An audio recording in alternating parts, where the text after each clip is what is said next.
Touchdown confirmed. We're safe on Mars. Oh, les frissons, quoi. Tu l'as regardé combien de fois? Au moins 10-20 fois, c'est sûr. Ah oui. Ouais.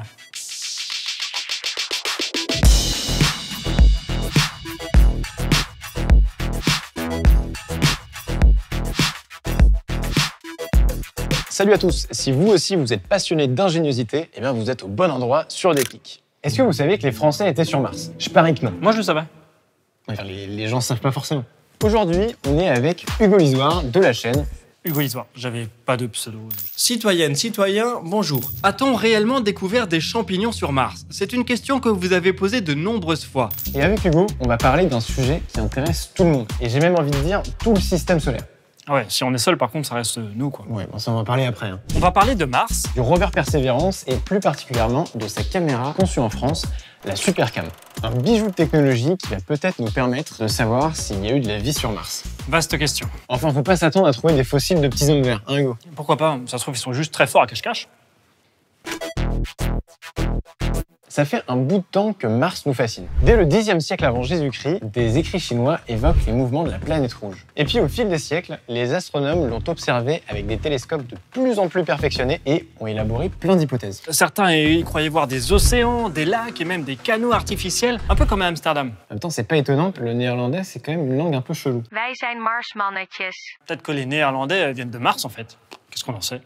Dès 1920, l'amélioration de l'optique a permis de déterminer que il n'y avait pas de canaux et que ça avait surtout l'air d'être une planète déserte. Mais en 1971, coup de théâtre, la sonde orbitale Mariner 9, envoyée par la NASA, photographie des lits de rivières asséchés. Et c'est là que les scientifiques ont le déclic.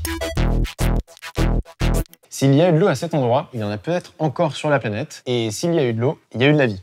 Enfin, peut-être. Ouais, peut-être. En tout cas, c'est possible et ça suffit pour que la NASA et les autres agences spatiales s'intéressent pour de bon à Mars. Mais avant qu'on entre dans le détail, est-ce que toi aussi, Hugo, ça te passionne Mars? Non, j'étais plutôt Team Vénus, moi. J'y vais, hein. Salut. J'ai toujours été passionné par Mars. La première mission vraiment qui m'a donné un énorme déclic, ça a été la mission vraiment Curiosity. Justement, c'est quoi les grandes étapes de l'exploration du système martien? Mais en fait, Mars, ça a beau être relativement facile d'accès, elle est restée une destination maudite pendant des décennies. Les premières missions soviétiques et américaines ont toutes été des échecs, jusqu'à ce que la sonde Mariner 4 parvienne à survoler la planète en 1965. Ce qui a permis de découvrir les paysages de la surface pour la première fois. Les clichés de la sonde ont mis en évidence une surface désolée, couverte de cratères, ce qui a coupé court aux espoirs d'une planète fertile. Je crois qu'il y a eu pas mal d'échecs, non? C'est le cas de le dire, oui. Les deux atterrisseurs Viking ont signé la première mission véritablement réussie à la surface de Mars en 1976. Après une pause dans les missions américaines, la NASA est revenue à la charge dans les années 90 avec notamment son premier rover martien, Sojourner. On a eu ensuite Spirit, Opportunity, Curiosity et enfin Perseverance. C'était pour voir si tu suivais. Et c'est quoi l'objectif de ces missions? Elle doit explorer le cratère J0. Ça, c'est pour essayer de reconstituer l'histoire de l'eau dans la région. C'est ça. Mais elle doit aussi chercher des indices pour savoir si la vie a pu s'épanouir dans ce milieu. Sans parler de toutes les démonstrations de technologies comme le drone Ingenuity et l'expérience de fabrication d'oxygène, MOXIE. Mais alors, quand est-ce qu'on aura un vol habité? 10, 9, 8. Oula, ça c'est pas avant un petit bout de temps. Bon, on s'en doute, les sondes sont bardées d'innovations parce que chercher des traces de vie, ok, mais maintenant, comment faire concrètement à 62 millions de kilomètres d'ici? Laisse-moi deviner. Supercam? La Supercam, on la doit notamment à ce monsieur. Lui, c'est Sylvestre Maurice de l'Institut de recherche en astrophysique et planétologie de Toulouse. Sylvestre Maurice, c'est un planétologue. C'est pas trop stylé comme nom de métier? Ah si, c'est clairement beaucoup plus stylé que youtubeur. C'est vrai qu'on est youtubeur.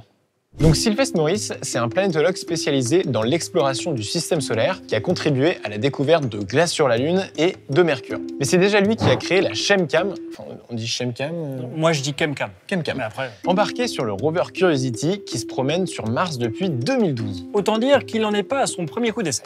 C'est justement après l'atterrissage de Curiosity en 2014 que la NASA a annoncé que son projet de caméra est validé pour la prochaine mission. Ce qui ne lui laisse que 5 ans pour développer une version encore plus aboutie de la Chemcam avec de nouveaux outils. Et c'est là que les scientifiques doivent se montrer ingénieux. Parce que des outils comme ceux de Supercam, ça existe déjà sur Terre. Mais toute la difficulté, c'est de les miniaturiser, et j'en sais quelque chose. Voilà Michou, tu peux passer quand tu veux à la capsule pour venir chercher ton mini studio. Pour expliquer vite fait le truc, Chemcam avait déjà un laser qui chauffe la roche martienne à 8000 degrés pour analyser sa composition. Et puis il y avait aussi une caméra qui permet de faire des photos comme ça.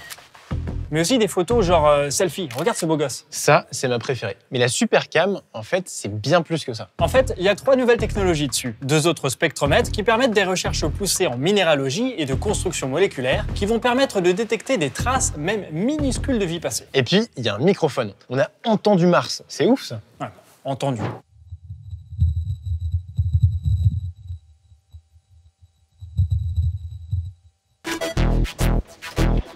Mais à quoi ça va nous servir de savoir s'il y a eu de la vie sur Mars? Ça, c'est une bonne question. Imaginez si on découvre qu'il y a eu de la vie, même minuscule, genre bactérienne ou autre. On regardera l'univers autrement. Pour le moment, la vie sur d'autres planètes, c'est que de la théorie. Mais si elle est sur Mars, elle est probablement ailleurs. Ça va sûrement motiver la communauté internationale à plus investir dans l'exploration spatiale. Et tout ça, ce sera peut-être bien grâce à une innovation française. Par contre, désolé, mais je vais devoir briser vos rêves. Car pour Sylvestre Maurice, l'idée d'une colonie martienne à la Elon Musk, c'est de la science-fiction. Enfin, Sylvestre.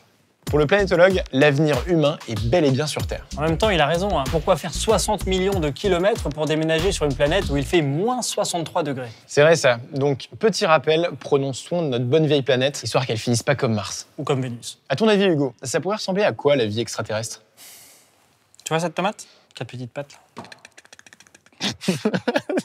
En tout cas, merci à toi Hugo d'avoir accepté cette invitation et puis merci à vous d'avoir regardé cette vidéo. On se retrouve dans une prochaine vidéo pour découvrir un nouveau truc ingénieux qui a changé ou va peut-être changer le monde. Pensez à mettre un like, à vous abonner et à activer la cloche. Pensez à faire des clics.